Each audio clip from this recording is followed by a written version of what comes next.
Good evening, good evening, good evening, good evening. Thank you for all who are on the stream tonight. Those that catch the stream later, tomorrow, or whenever you get time. I thank you for the time that you take out to watch these important topics that are discussed on this stream or any other platform that's similar to mine. Again, these topics must be discussed. If the issues and problems that are discussed in talking points like these did not exist, I will tell you this: the talking points wouldn't exist. They wouldn't exist. These kind of subjects, these kind of topics that are addressed in whatever platform you find it in, whether you find it with a content creator on YouTube, whether you find it with content creator on Facebook, or whether you find it with a content creator on TikTok or any social media platform. These talking points only exist because the problem exists. Where there is no problem, there is no conversation to address said problems. Just understand that nothing happens in a vacuum. Nothing happens in a vacuum. Nothing happens just by abracadabra. It just happened to come up. There are no original ideas. There are only people who address problems that exist. And what my platform represents, and what many of my platforms will represent going forward into the future, will be to address issues as it relates to relationships, as it relates to marriage, if that is something you desire, as it relates to the things that you say you want, the outcomes you say you want, ladies. That's what I'll be addressing. That's what I'll be addressing. And I'll be addressing these issues without any concern or fear that I'll be disliked because of it, or certain individuals may not like the topics or like the fact that content creators like myself or others who have these same talking points. I can't concern myself with who will like it because the issues have to be had. We have to have these conversations. They're important. They have to be had. If we intend to have a future going forward that means anything, especially as it relates to relationships and community and things of that nature. I'm a firm believer that there is no such thing as a strong community without a man and a woman present in that community, and a family also intact. All right, that's what creates the family unit. That's what creates strong relationships. That's what's good for the society, and that's what's good for the country. No matter what country you live in, those principles are necessary. And what I found and what I see, and I'm sure you see it also all too often, we live in a society that promotes, supports, and gives steam to the idea that family is really not quite that important, that you can kind of make up your own interpretation of what family is supposed to look like and what meaningful, healthy relationships are supposed to look like. That's why you have these different relationship descriptions called swingers and all kinds of stuff with people who are married in relationship, and they have these weird things that they come into agreement and do, and they call that relationship. Well, you know, again, like I said, Frankenstein wanted to create a monster. He didn't go to living people. He went to cemeteries, and he dug up bodies, and he cut off arms, and he cut off legs and heads and torsos, and he took these dead body parts back to his laboratory, and he sewed up those parts to where he had what looked like a whole body. Then with a little bit of abracadabra, you know, it was television, and some electrical charges, he brought that thing to life And then when it came to life, he screamed. For those of you that watched Frankenstein, he said, "It's alive." Well, we can put the parts and pieces together and make up today what we want to call a real healthy, meaningful relationship. But all I see, and I'm sure many of you, if you're honest with yourself, all you see is Frankenstein. You don't see a healthy relationship anywhere. All you see is a bunch of parts and pieces that's been brought together and defined as relationship. Well, we're going to talk about something that relates to relationships, unsuccessful ones, I should say, unfortunately. But you see the topic. Men are taught to be masculine. I'm sorry, women are taught, pardon me, women are taught to be masculine. And men are taught to be feminine. Let's let you think about that for a second. Women are taught to be masculine, and men are taught to be feminine. What do you mean? What do you mean by that? I'm glad you asked. In a relationship, when two people come together, you know and I know that if children are born, a man had at some point to be present. He had to be. He had to be present at some point. So, otherwise there would be no children, right? But since there's children there, now you know that a man absolutely at some point was present. The problem is when the man is no longer present in that relationship, and that relationship fails. Whether it was a divorce that was filed on behalf of the wife, if they were married, or whether they just simply chose to walk away from one another. In so many cases, the man walked away from her, not because he didn't love his children, not because he necessarily didn't want everything in his heart to see the relationship succeed. In many cases, it's simply because the woman never knew how to have productive, healthy relationships. She's never known how to communicate. She was never taught how to properly communicate in a healthy way. We all communicate, but is it healthy? We all talk, but are we talking it with respect to one another? So a lot of times she hasn't been taught from maybe her mother or aunt or the females that was in her life when she was growing up how to interact with a man. So in so many cases the relationship dissolves because of those issues that are inside the relationship, that if they didn't exist, the relationship probably more than likely would have worked. To my sad regret, children are a lot of times a product of that relationship, and because they're a product of the relationship, they end up being raised solely by the mother. Not that the husband or the father of those children are not present in those children's lives. No, that's not what I'm saying. They may be present.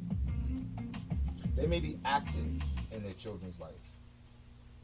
But being active on the outside is very different than being active from within. There's a lot more interaction that happens from an intimate standpoint, and a whole lot of bonding that takes place when the father is present with those children, especially if it's boys. And I'm going to focus more tonight on boys. I myself, I have 8 sons.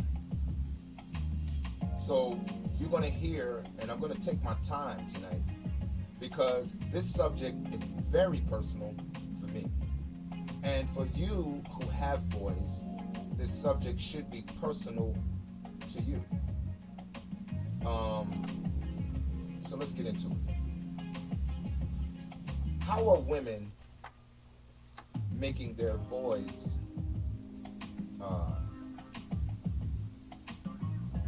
feminine? And how are women taught to be masculine? I'm going to deal on both sides of that spectrum. If you're a single parent have a daughter. Let's start there first. Because of a failed relationship, a lot of times there's a sense of anger, there's a sense of disappointment, there's a sense of hurt. You may even have a sense of betrayal, feeling of betrayal, depending on what happened in the relationship. And with that storm of emotions, logic, intellect is sacrificed.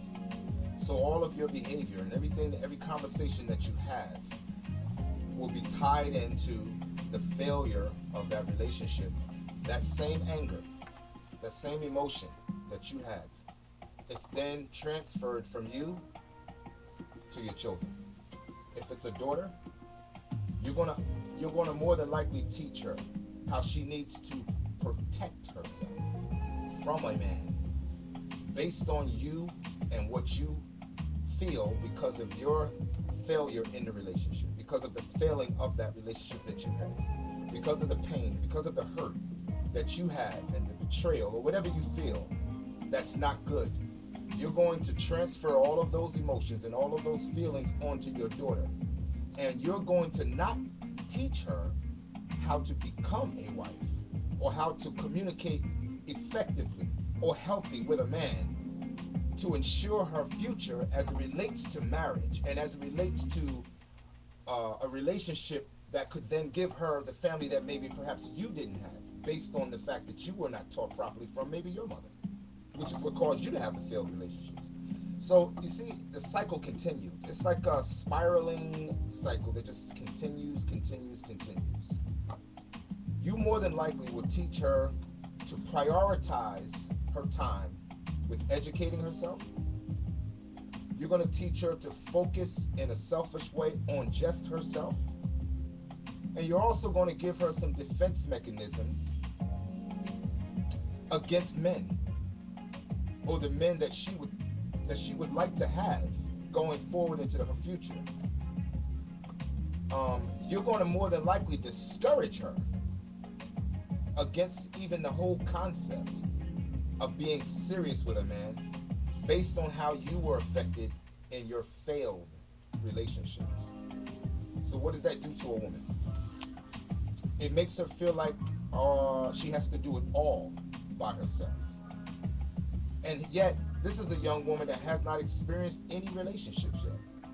But subconsciously and consciously, she's being taught and she's being programmed to do for self, and to only think for self, and to be independent. And don't worry, men are not necessarily necessary. You need to be about your business, and you need to be that boss chick, and you need to be, and I say chick to replace another word that's used very, very popularly today, and I can't think of for the life of me why you ladies would like to, or are okay with calling yourself the bitch word, but you know the word I'm talking about. Yeah, be a boss chick, and don't just be a boss chick, but do you, be in charge, get your own money, get the bag. That puts a woman in her masculine. It makes her operate and function like a man. Literally. Now, do I fault her for getting that way? No, not entirely. Absolutely not. As you just heard me outline in the beginning of the stream, I outlined the reasons for why she becomes that way. But should she stay that way and be able to secure the outcomes that she says she wants? Because all too often, women that become masculine like that, they end up being very successful. Financially, the bank account looks good. Materialistically, that looks pretty good too. How they dress, very, very, very keen sense of fashion. Oh yeah, hair done, nails done, everything did. Right? Oh yeah, they look very good from the outside. But that masculine tendency that they were given from their from their mother. Puts them in a very, very bad at a bad disadvantage when it comes to relationships. Because that masculine behavior looks too much like the behavior of the men that she says she wants. That's why a woman who's masculine, when she gets within a relationship, she leads with her accomplishments. She begins talking to that man about what she's done, what school she's gone to, what degrees she holds. She's proud of the car she drives. She's very, very proud of the house she lives in. She's really proud and likes to tell everybody about the community or the type of gated community she may live in. She's proud. Should she be proud? Of course.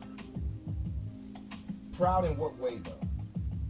Proud in the way in the way that if you want a relationship, you should lead with those things. Nah. You should be proud of the fact that you were able to get them and accomplish those things. But again, like you've heard me say before, life is about choices and trade-offs. So what does she trade off by becoming masculine? What did her mother do to her to secure the fact that she will not probably, more than likely, die by herself? Because she won't rest comfortably in her femininity. Because she'll always be afraid to take her finger off the button that she developed, the button that she designed. She'll always be afraid to take her finger off that button and give leadership to the man that she says she wants, because she's in her masculine and she's had to do it alone. Not that she had to do it alone by force the way her mother did, but she had to do it alone by force because she was taught that way and the programming has already been set. So what did her mother set her up for? She failed her in the sense that she allowed her to go throughout her life from a young age up into adulthood, sacrificing her femininity, which is her nature, and bringing on or developing or accepting a masculine nature of, I can do it all by myself. I don't need any man's help. If she does get a man, she'll more than likely, a woman like this, she'll more than likely get what we call a beta man or a simp. What do I mean by that? That's a sensitive, insecure man who panders stupidity. A simp. Or you'll have a beta.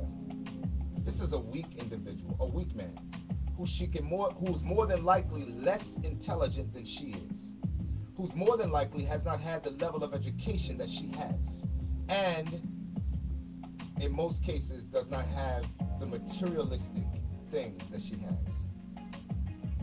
She wants a man that she'll be able to dominate intellectually, financially, and materialistically. But it won't be a meaningful relationship.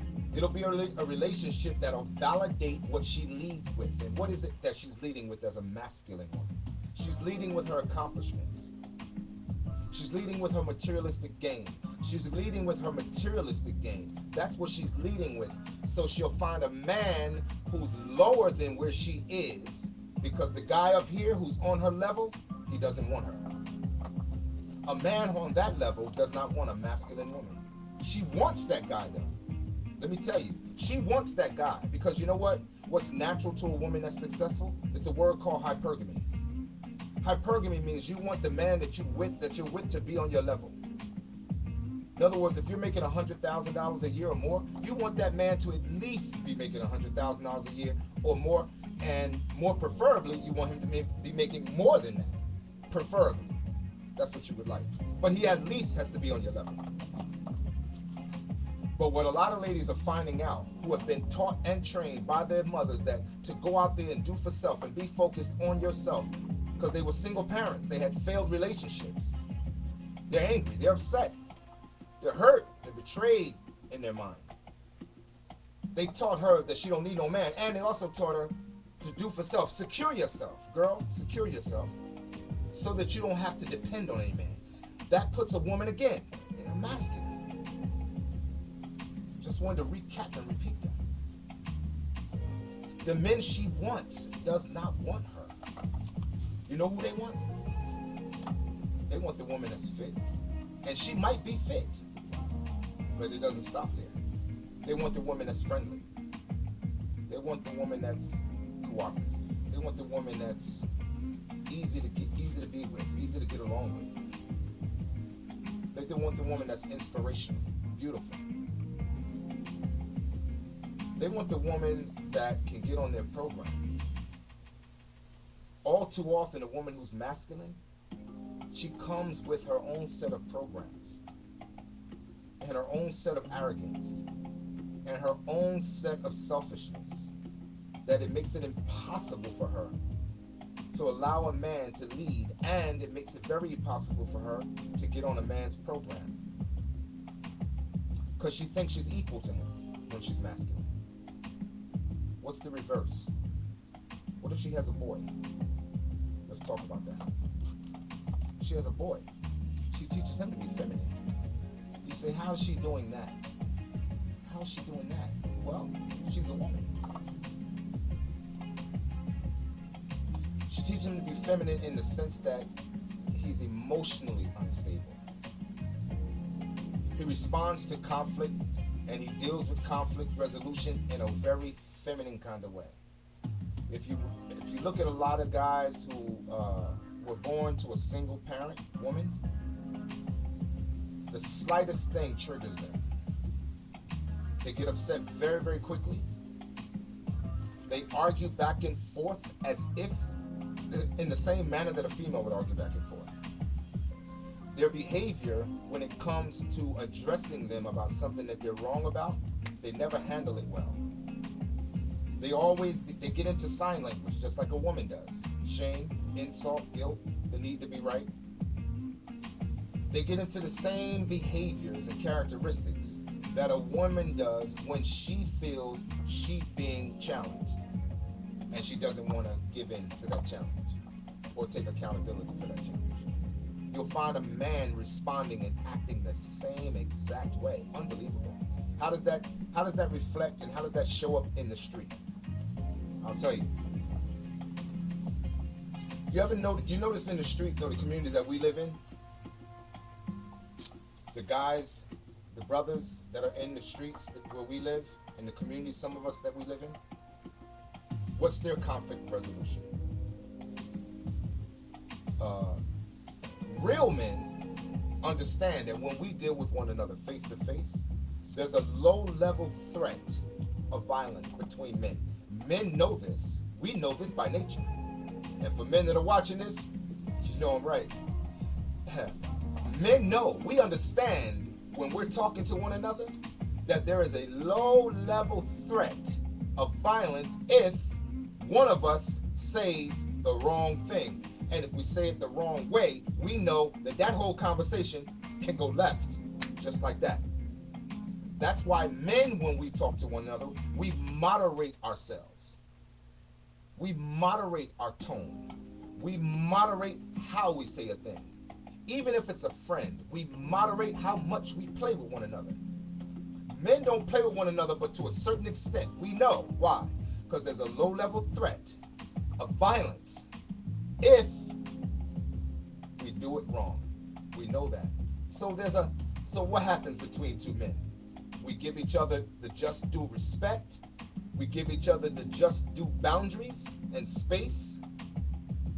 Even if we're friends, we do this. We know when to stop talking because we know the signals of another man if that conversation is about to go left. We know at what point to stop talking. But here's what you see in the street with young men who have not been able to get control of their emotions because the emotions are unstable. When they get into conflict, they respond the same way a woman would respond if she's threatened or if she's angered or if she feels as though she needs to defend herself. Here's what these young men do. As soon as you offend one of these young brothers, today, get ready to pick up a gun and blow your brains out. Right? No more of this. It's all this. What have you heard women say in the past about men when they anger them? If you put your hand on me, I'll blow your brains out. Right? That response is not masculine. That's a feminine response. Because men fight. We physically fight if we are disrespected one to the other. That's what we do.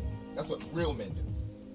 Because real men know that there's a low-level threat of violence between us anyway. We know that.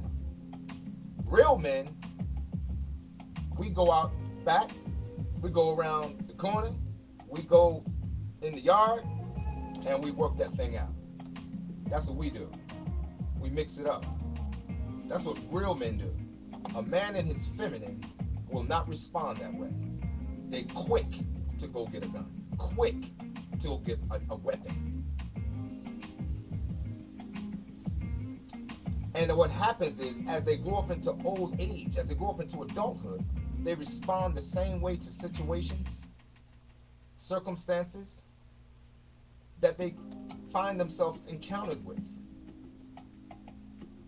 And they never respond properly. They never respond properly. They never communicate properly. If their mother in her relationship didn't communicate properly with her husband, the man that she had in her life, before she became a single parent, he's not going to know how to communicate either, because she taught him what bad communication looks like and sounds like. He may even have grown up watching her disrespect him before he even left the house. So he doesn't have a high level of value for himself as a man, because he watched his own father being disrespected by his mother. So how much real respect could he have about the image or the idea of a man himself, being that he's going to grow up into one? He more than likely is going to find a woman like his mother. And then the cycle continues. He's going to find a woman like his mother, who's combative, who's loud, who uses all kind of explicits, pejoratives, shame, insult, guilt. He's going to find a woman like that. Whoever you are, ladies, your sons, they're looking for the woman that looks like, acts like you. If they're fortunate enough to dodge that bullet and find a woman who's not like that, then congratulations to him. But more than likely, that's not what's going to happen. I'm going to read you some statistics. Again, also I got to say this to you ladies. Remember, with every man that you're upset with because of failed relationships, remember who's the gatekeeper. You. The gatekeeper to sex, the gatekeeper to childbirth is you. Men determine two things. We determine relationships and we determine marriage. You determine access to your body and you determine marriage. The children you have was your choice. The man you chose was also your choice. If you had a good one, what did you do to keep him? If you had a bad one, do you take any responsibility for the fact that you chose him? And with that being said, I'm going to go into some stats. The U.S. Department of Health and Statistics, they say 63% of youth who commit suicide are products of single-parent homes with the absence of a father. That's 5 times the national average. 90% of all homeless and runaway children are coming from a single-parent home with the absence of a father. That's 32% of the national average. 85% of all children who show behavior disorders come from single parent homes, which represents 20% of the national average. 80% of all rapists with associated anger disorders come from a single parent home with the absence of fathers, which represents 14% of the national average. 71% of all high school dropouts come from a single parent home, which represents 9% of the national average. Why is all of that important? I'm glad you asked. Because all of that is so important for this reason. It confirms and it proves that we are better together than we are apart. I know what you're saying. Well, I wanted to stay in my relationship. He didn't know how to act right. I hear you. I hear you. I hear you, ladies. He didn't know how to act right. Here's my question to you. Do you take any responsibility at all in the success of your own relationship? Do you take any responsibility in the success of any of your relationships? And do you take responsibility at all in any of the failures of your relationships? Is it always and just his fault? Or do things happen by way of cause and effect? Nothing happens for nothing. Everything happens for a reason. Everything happens for a reason. And you may say, well, I didn't do anything. Well, let's go with that. Let's ride with that argument. Let's say you didn't do anything. Let's say you were just perfect in your relationship. Let's say that. And he was the big bad wolf, right? If he was the big bad wolf and you did nothing, here's my next question to you. Why'd you give him children? Why didn't you ask the necessary questions in the very beginning of the relationship? Because I'm going to tell you why we don't do that. Men, many of us, we make the same mistake.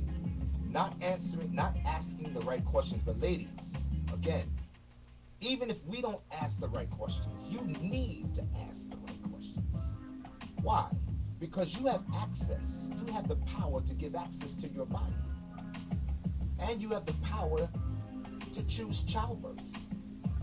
You have to ask the right questions, or you'll be stuck with a bad decision for the next 20 plus years. What is that bad decision? The fact that you gave your body to that man who maybe wasn't right for you. And this is saying that you're perfect now. Remember, that's how we started this. Well, I'm going to assume that I'm going with the argument that you didn't do anything. So I'm talking as if you're perfect and you didn't do anything. You had a great communication issue. You had no problems with communication. You were fit. You were feminine. You were cooperative. You were submissive. You tried everything you could to get on his program. You gave him the ability to lead. You let him really be the man in that house. You didn't let anything and no one get in between you and your relationships, not your single, broke, busted mentality, girlfriends, none of that. You were just, you were perfect. This is the example I'm making. Say you were all of those things, and he just wasn't the right guy. You still gave him access to your body. You still gave him children.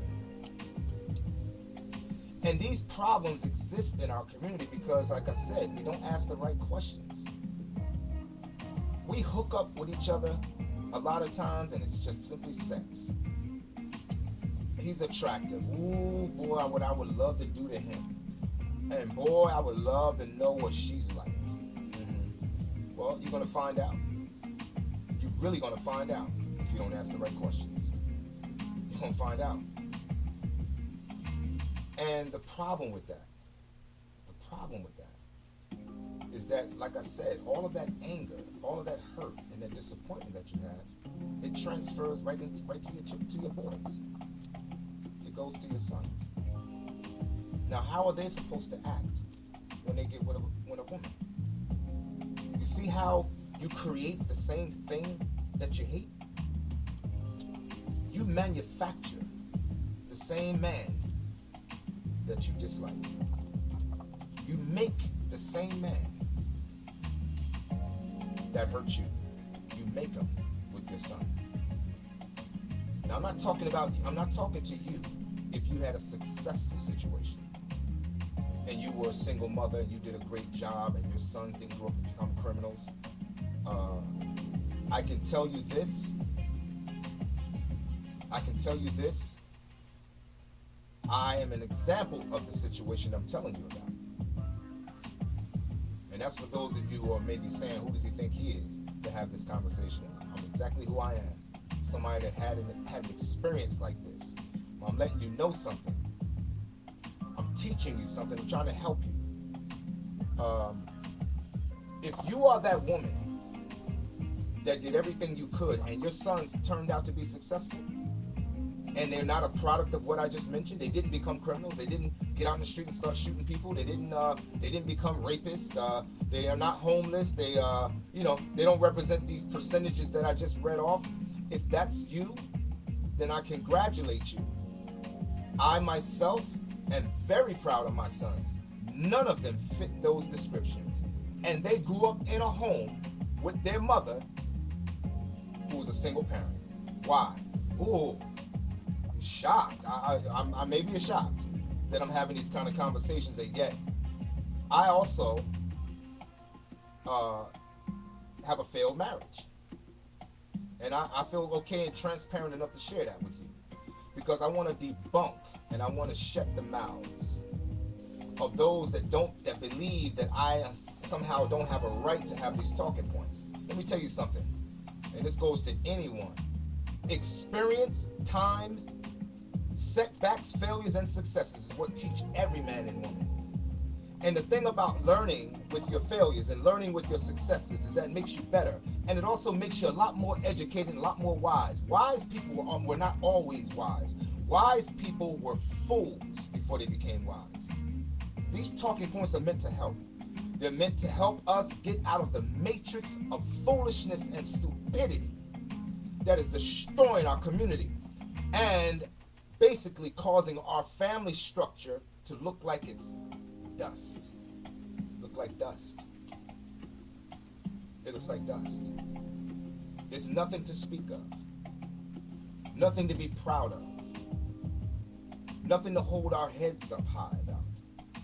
And what's even sadder is that every nationality, our non-black counterparts, they're doing so much better than you. They're doing so much better than you in terms of relationships. They're doing so much better than you in how they relate to their husbands. They're doing so much better than you than how their children are coming up.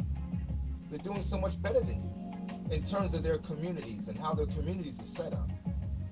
They're doing so much better than you in displaying fitness and femininity and cooperativeness and easy to get alongness, pleasant to be around. Wives, they're doing so much better than you, ladies. 1 out of 4, again, will marry in a lifetime. That's you. That's you, ladies. 1 out of 4.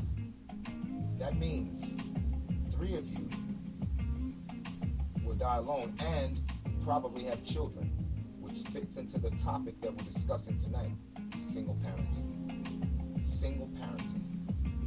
We have to get to the place where we begin to prioritize relationships. Prioritize the importance and make it a priority. I mean, what has to happen? I'm really baffled at what has to happen to us in our community. What do we need to see before we understand that relationships are important?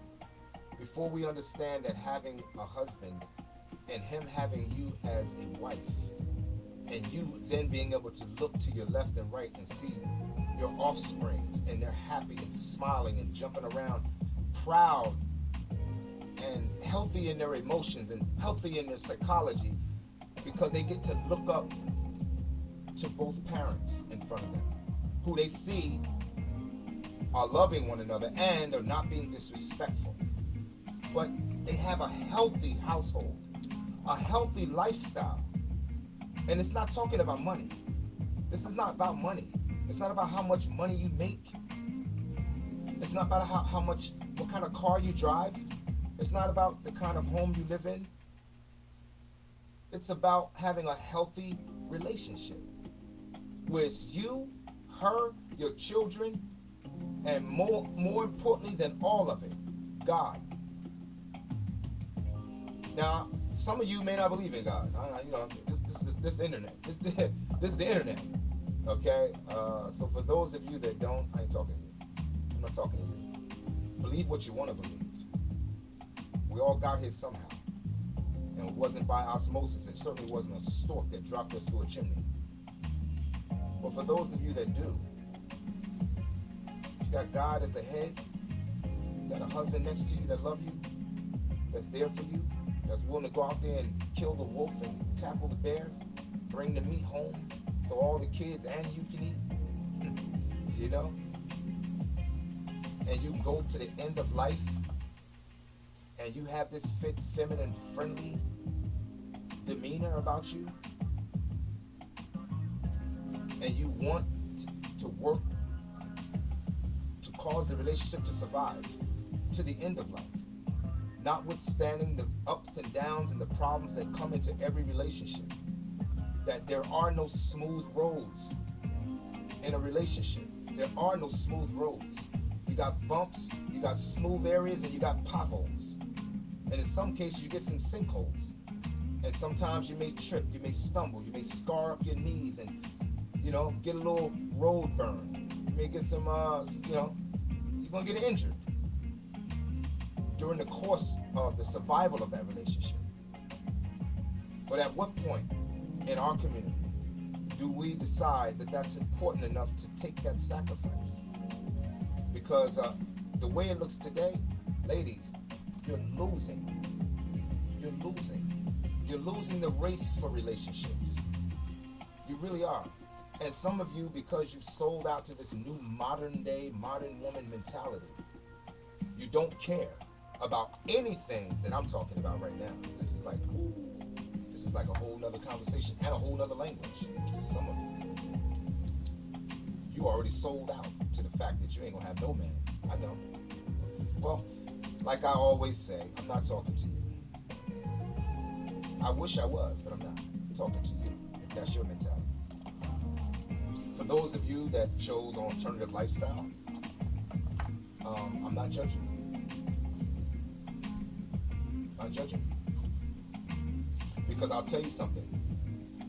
If two individuals who have an alternative lifestyle are together, and they're working together, ladies, for those of you that want a man, they're doing better than you. Because you can't get one to keep you. They're doing better than you.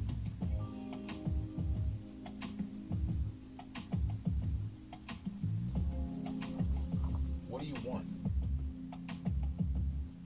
going forward? If you're 25 years old and you're saving your money, right? And you're saving your money. If you saved $300,000 a year, $300,000 up to the point when you were ready to retire, give you this example. Some of you heard me give this example before. I think it's very powerful. When you can put pen to paper, when you can put numbers behind the explanation, it makes it real. For some of you, it's going to be real when I say this. If you saved $300,000 and you had it in the bank, disposable income, at the time you were able to retire, and say you had a cost of living raise at 3%, and many of you who are listening right now, you're working and you know your job is not giving you no 3% raise every year. You know that. Some of you haven't even heard of a cost of living raise wherever you, depending on where you work. An annual cost of living raise. Say they gave you, though, we'll use a hypothetical example. Say they gave you a 3% raise. All right? For 40 years. Let's use that. You need, first of all, let's use this number. You need $1.9 million of disposable income to survive from 65 to 85. That's a 20-year span. This is taking into consideration that you no longer have the ability to work and earn the money that you were making before you retired. Let's use that. You got $300,000. I just said you need 1.9, right? Say you were able to save $200 a month for 40 years. By the time you reach 65, you would still suffer a $750,000 shortfall, which means you wouldn't be able to survive.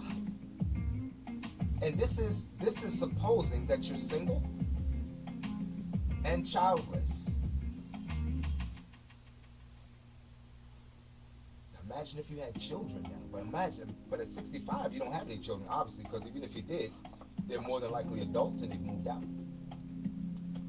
So how would you survive alone by yourself? I'm talking about your geriatric years. I'm talking about hot girl summer years. I'm not talking about your best years. I'm talking about geriatric years, ladies. How would you survive by yourself, alone? How would you do that? Many of you ladies have never, ever given that enough consideration. And I'm going to tell you why. It's because you've underestimated your geriatric years and you mismanaged your prime years. All because you listened to the wrong people. It's caused you to be single. It's caused you to be with children. It's made you develop these attitudes and behaviors that run men away, and then the only thing they want from you is sex. So you're left alone with babies and you.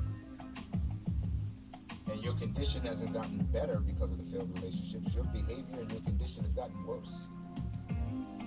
Now you're more angry and more filled with contempt when it comes to men than you were when the relationship first failed. Live out the rest of your life, all the way up into old age, with all this anger and all this bitterness. So no man is attracted to you but for a few minutes, for a few seconds.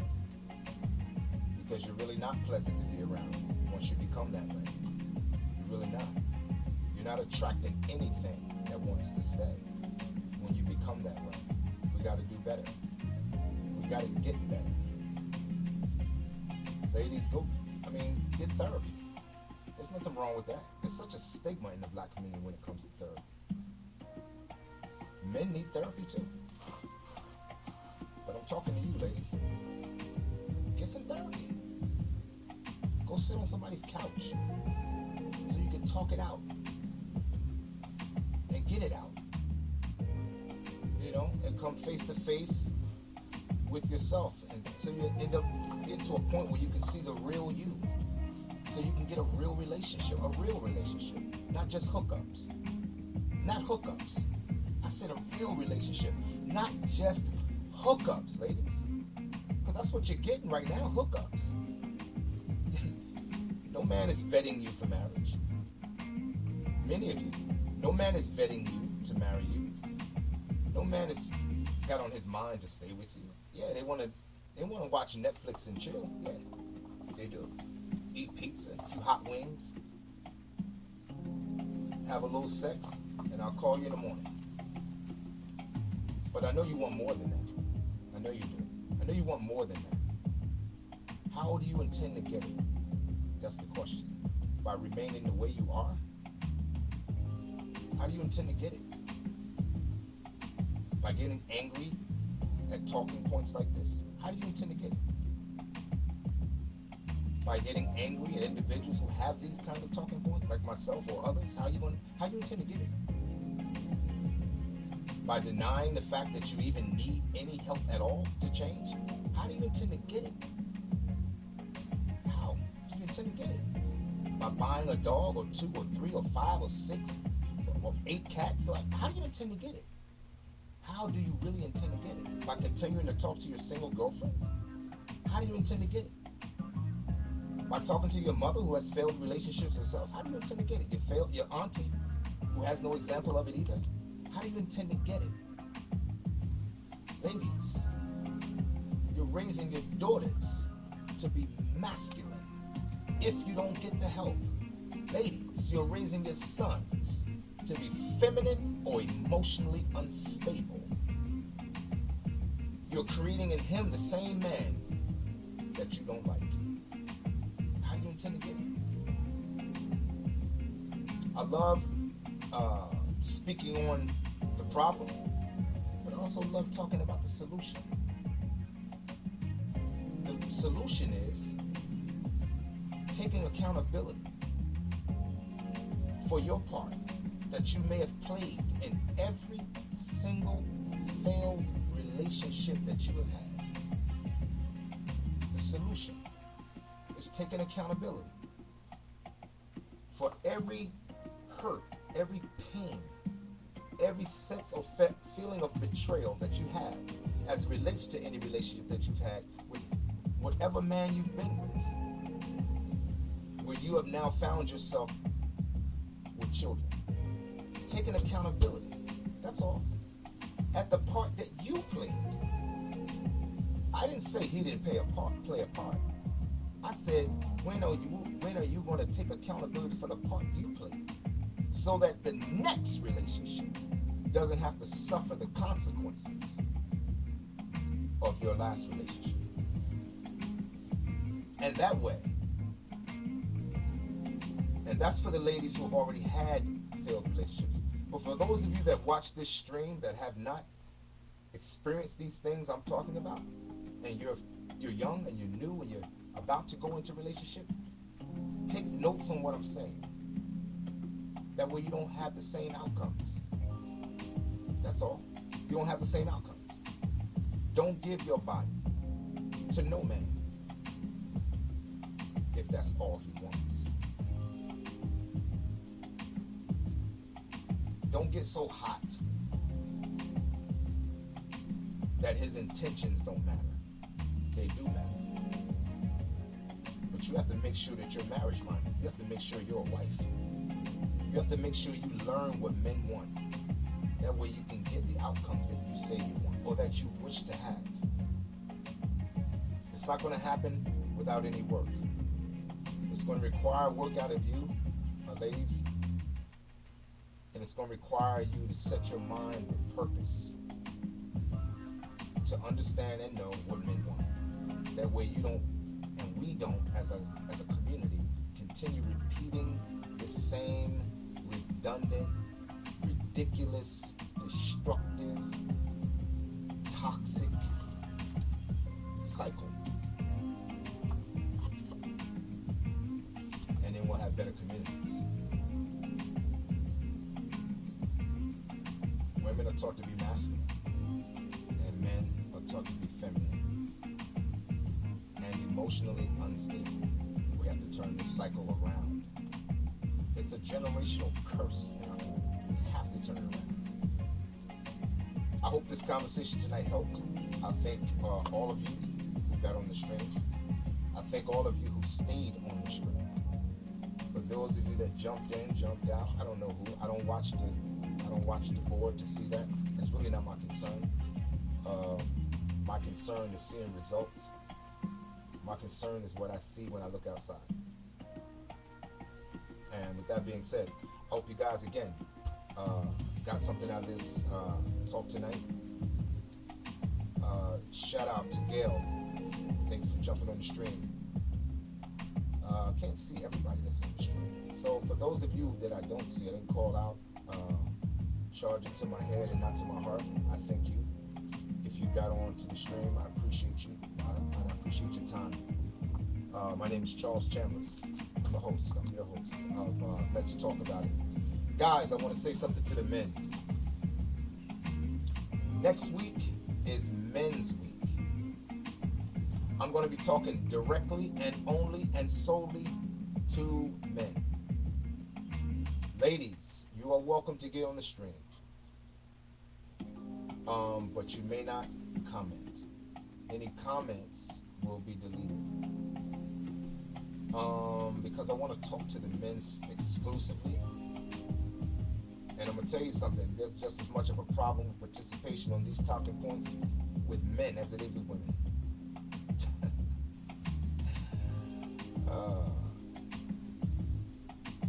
We really got a problem. But for my men who are watching, who see this, who are watching now, who may watch it later, make the room in your schedule so you can come and we can talk about some of the issues that's hurting us and holding us back as well. That's stopping us from becoming the best version of ourselves. That's next week, the 18th, the 20th, the 22nd, and the 23rd, Men's Week. The very last stream, which will be on the 23rd, which is next Saturday, that'll be a live stream. When I say live, this is a live stream, but it's going to be a different platform. It's going to be on StreamYard. I'm going to work all this rest of this week up until next Saturday on making sure that nothing interferes with that stream, so that we can get on productively. You must be cammed up. I'm going to ask you, guys, men, come on like grown men. Don't come on with baseball caps and fitteds. Don't come on with tank tops. Don't come on with V-neck t-shirts. Don't come on with, come on, guys. Let's get on the stream like grown-ass men. We have to change the image and how the world sees us as black men. We have to do that. That's why I don't come to you on this stream any old kind of way. We have to do different things. So next week, guys, I'm looking for you. I'm waiting for you. I'm your brother. Let's talk. Okay?